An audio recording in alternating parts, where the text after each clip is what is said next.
welcome to my channel. It's V here, and today we're going to talk about what to expect in boot camp and my personal boot camp experience. So right here I have a notebook of everything I wrote to get you prepared for boot camp and to let you know things that a lot of people don't tell you about boot camp.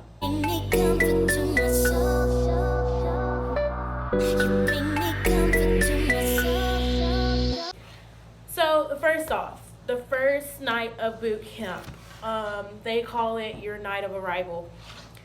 That was the worst. I personally think that was the worst night of boot camp altogether. The entire time that I was in boot camp, the night of the arrival was the worst time because not only do you not know what time it is, but you stay up for like 2 days. It's ridiculous. Let's talk about actually getting off the bus to begin with. So you're at the airport and they tell you, you're about to get on the bus. You get on the bus and they tell you, oh, you can't go to sleep. You have to watch this video, blase this, blase that. I fell asleep.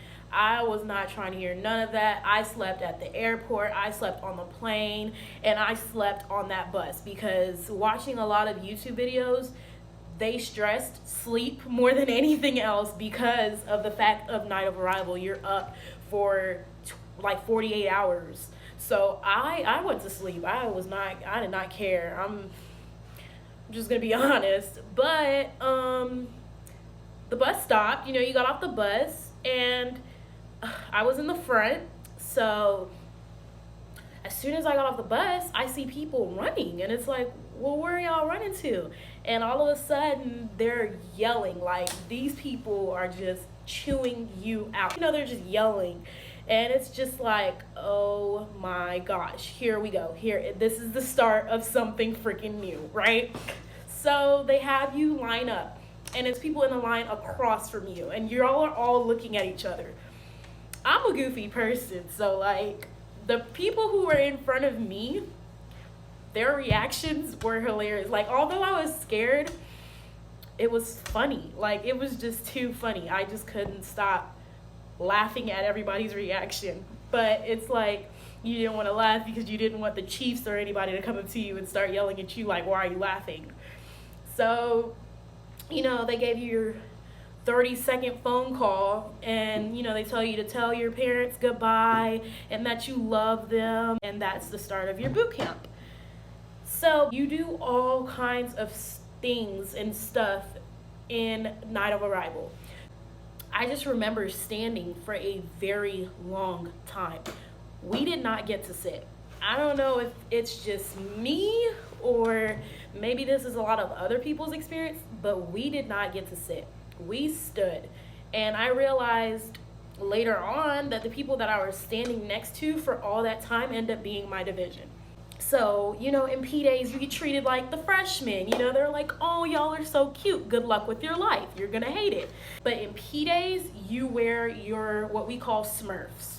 So it's your PT top, your yellow shorts, and then on top of that, you wear your sweatshirt and your sweatpants.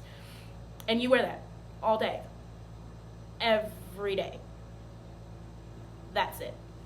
And you sleep in that. You only have one set of sweats, but you have 2 pairs of your top and your bottom shorts and shirts. So it's like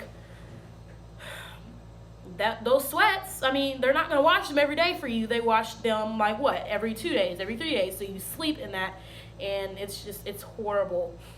But during P days, you get your shots. You get a lot of shots in P days, I'm not gonna lie. You just literally stand in a line with the rest of the recruits and y'all walk in a straight line and people are just shooting you everywhere. It's just ridiculous. Everybody speaks on the peanut butter shot the most because it's the one that hurts. It's the one that you're gonna remember. So it's like you're leaning over, you're bent over on a table and somebody's bent over on a table in front of you. So y'all are both looking at each other's reaction. And they're going down a line and giving you a shot. They're like, tap, tap, this is your shot, don't move. and you can see everybody's reaction. So hopefully you are the first person in the line to get your shot, because I was definitely in the middle and I saw everybody's reaction up until mine, and it got me more scared. But the shot was horrible. It's thick. They call it a peanut butter because it's as thick as peanut butter, and when they like put that into you, you feel it. Like, you will feel it. And it's not like for a day, it's for days. So my suggestion would be to roll it out. Even though it hurts, roll it out, because normally after you get your peanut butter shot, you either do your baseline PFA that same day or you do it the day after, which is sucky. So just be prepared for yelling. I mean, yelling to me, it didn't really bother me. I ran track, so my coach yells. I mean, it's just like, I was just used to it. Showering. So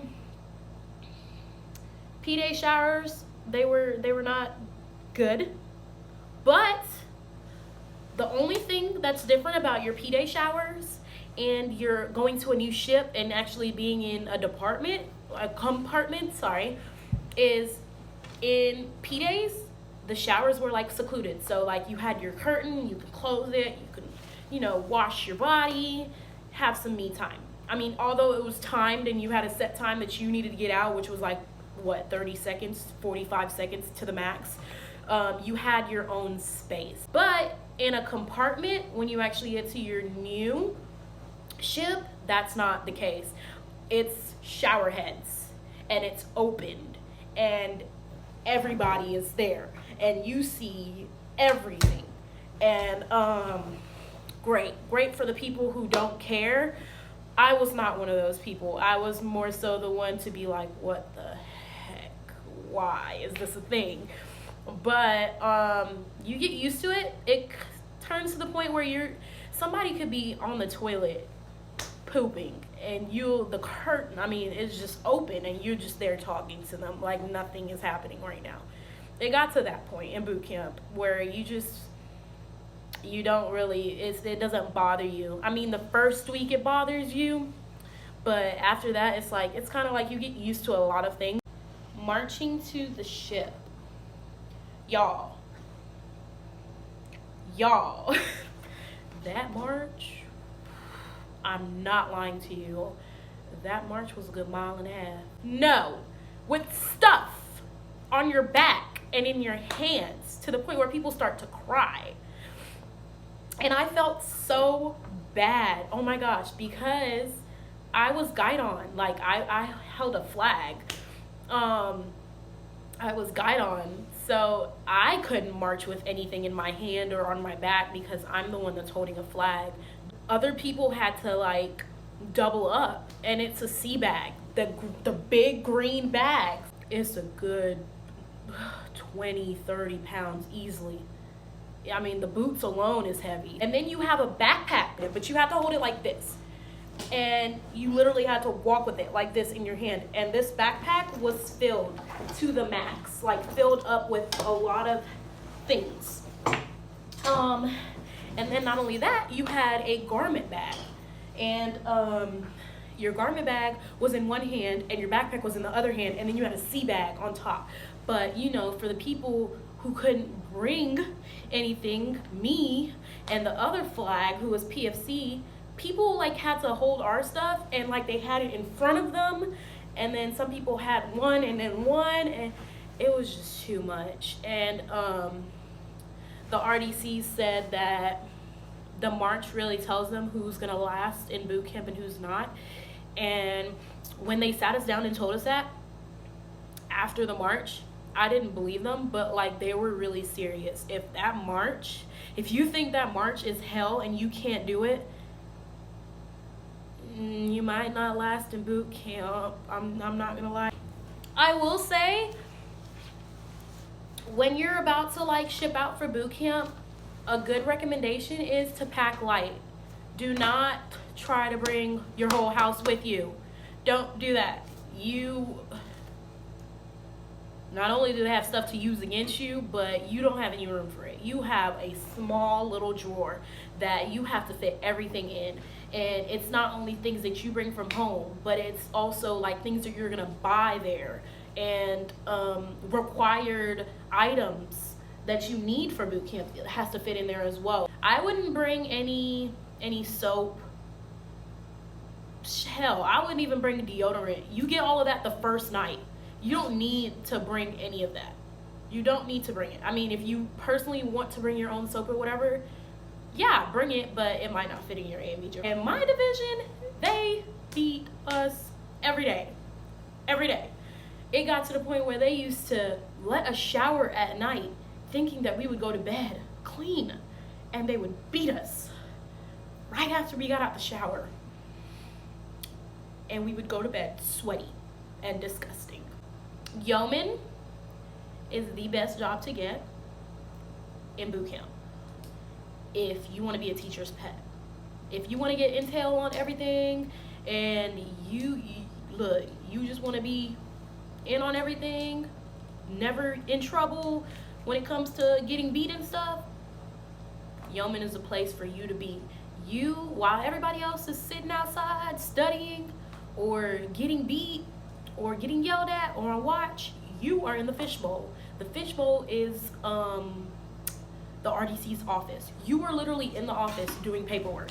And the RDCs rely on you the most when it comes to, paperwork. They trust you with their paperwork. So if you're good at organizing and you're good at keeping everything together, pick Yeoman. I suggest everybody to go for Yeoman.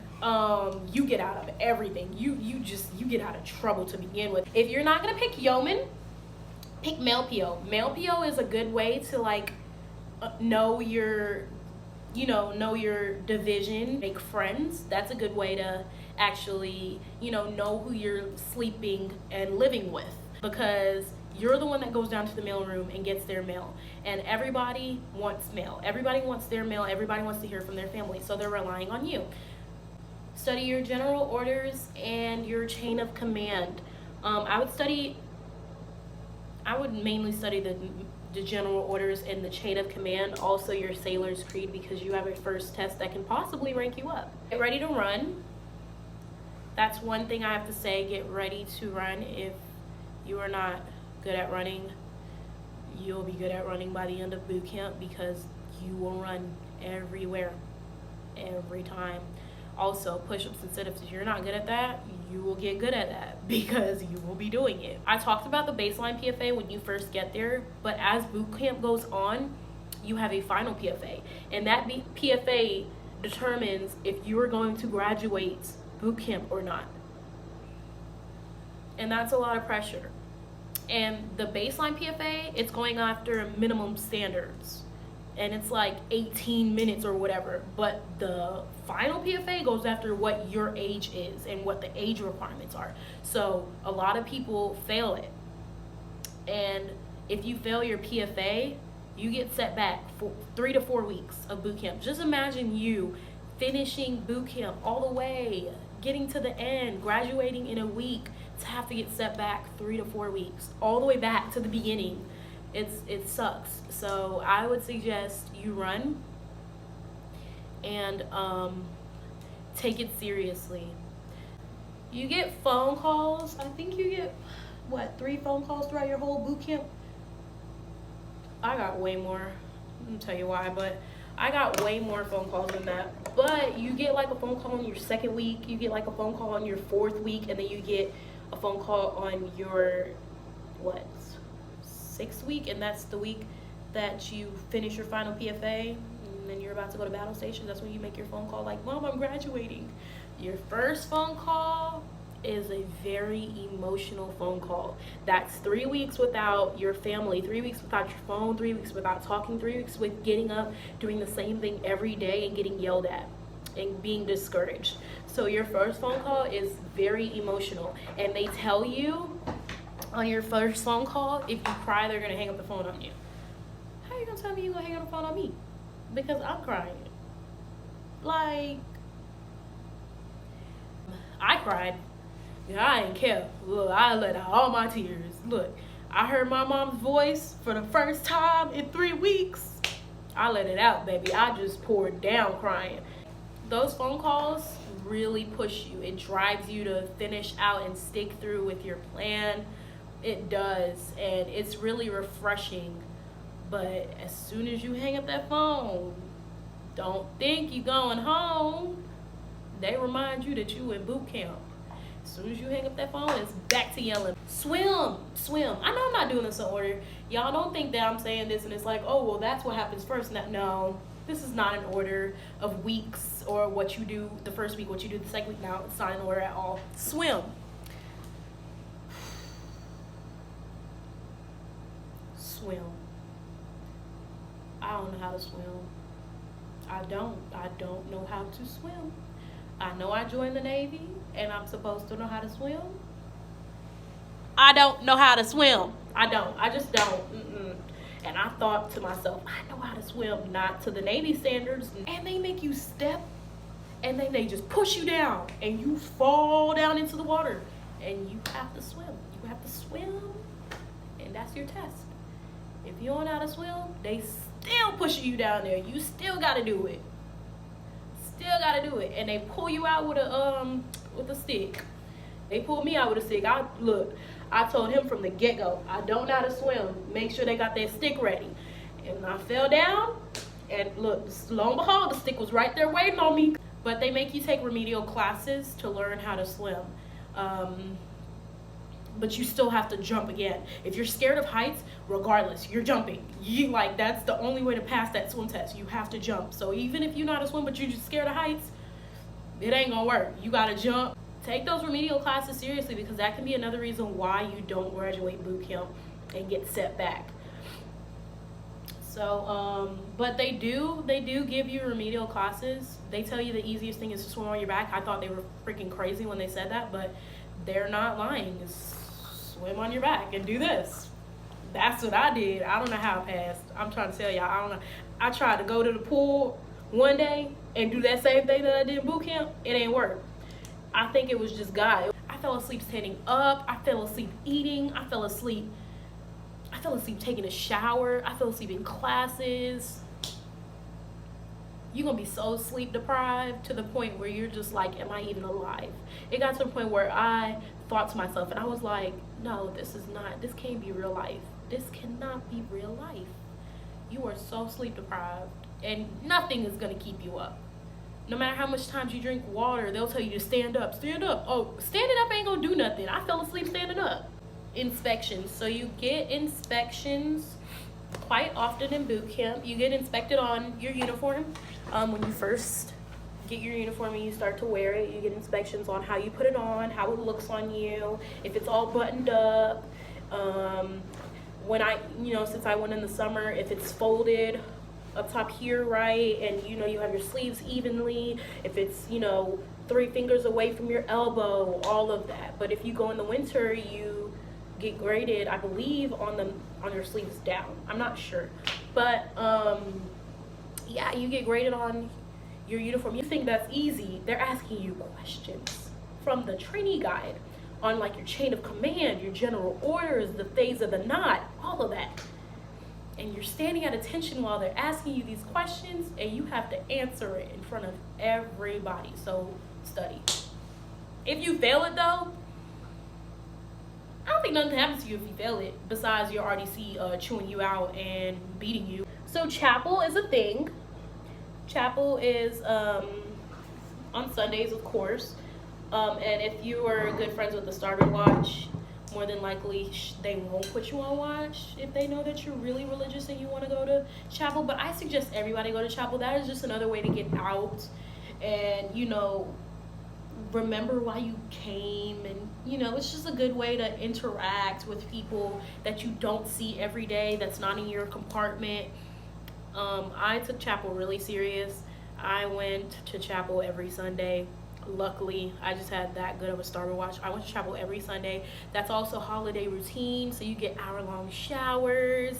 You get to catch up on life. You get to write your letters, send them off to your family, all of that on Sundays.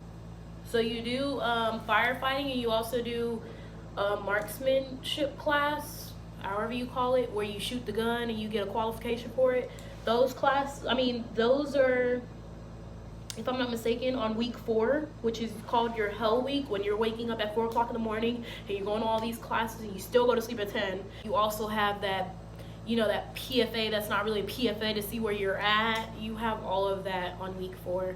But I liked week 4. Personally, I felt like week 4 was a great week because we got through all of that. We actually got to do a lot of things. So, a lot of people actually like week 4, even though it's called hell week. I liked week 4. When you first get this uniform during uniform issue and you actually see your name on it, it kind of like, it made me feel like I was a part of something bigger. Like, I was proud. I was like, that's my name. Oh my God, look at me. A part of the United States Navy, even though I ain't graduated yet. Who that? Yes, I was happy, girl. You gonna be so proud of yourself. Uniform issue day. You'll understand when you get there. And last but not least, okay, so there are ways that you can get in trouble in boot camp, such as recruit-to-recruit contact. So you cannot touch anybody.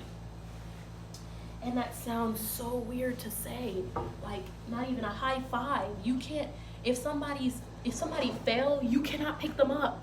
You cannot touch them at all. Ain't that weird? You could get set back for recruit-to-recruit contact. Horrible. But yes, that's a thing. Don't touch nobody. Even if it's for a favor or help, don't touch nobody. Okay, so my last and final note about my boot camp experience. My boot camp experience wasn't like anybody else's boot camp experience. I was not in boot camp for 8 weeks and then I got to go home, live the rest of my life. No, I was in boot camp for 5 months.